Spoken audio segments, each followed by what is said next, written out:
আহক আজি ঘৰতে পোৱা কেইবিধমান বস্তুৰে চুজিৰ গোল্লা বনাওঁ। চুজিখিনি মিক্সিত মাৰি মিহিকৈ পিচি লৈছোঁ।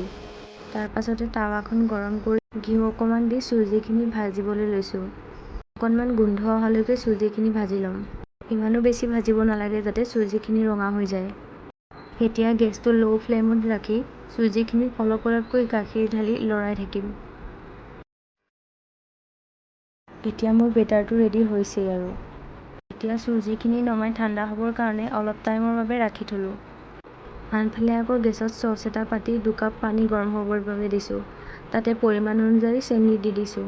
তাতে আকৌ ইলাচি 3টাও দি দিছোঁ গোন্ধটোৰ বাবে। পানীখিনি উতলি চেনিখিনিৰ সৈতে মিক্স হয় মানে মই এতিয়া চুজিৰ ডোটো বনাই লওঁ। চুজিখিনি ঠাণ্ডা হোৱাৰ পিছত আটা যেনেকৈ মাৰে তেনেকৈ মুঠি মই চুজিৰ ডোটো বনাই ল'লোঁ। এতিয়া চুজিখিনিৰ পৰা এটা এটাকৈ গোল্লা বনাই ল'লোঁ।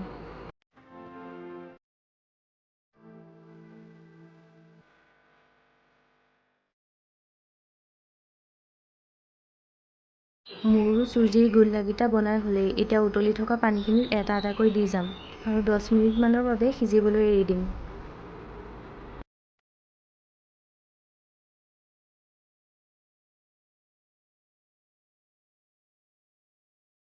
10 মিনিটমান উতলাৰ পিছত মোৰ চুজিৰ গোল্লাখিনি বনাই হৈ গ'ল। একদম ৰসগোল্লাৰ দৰে নহয়নে বাৰু? আপোনালোকেও এবাৰ সহজতে ঘৰতে পোৱা বস্তুকেইবিধৰে এবাৰ বনাই ট্ৰাই কৰি চাবচোন আৰু কেনে পালে মোক জনাব।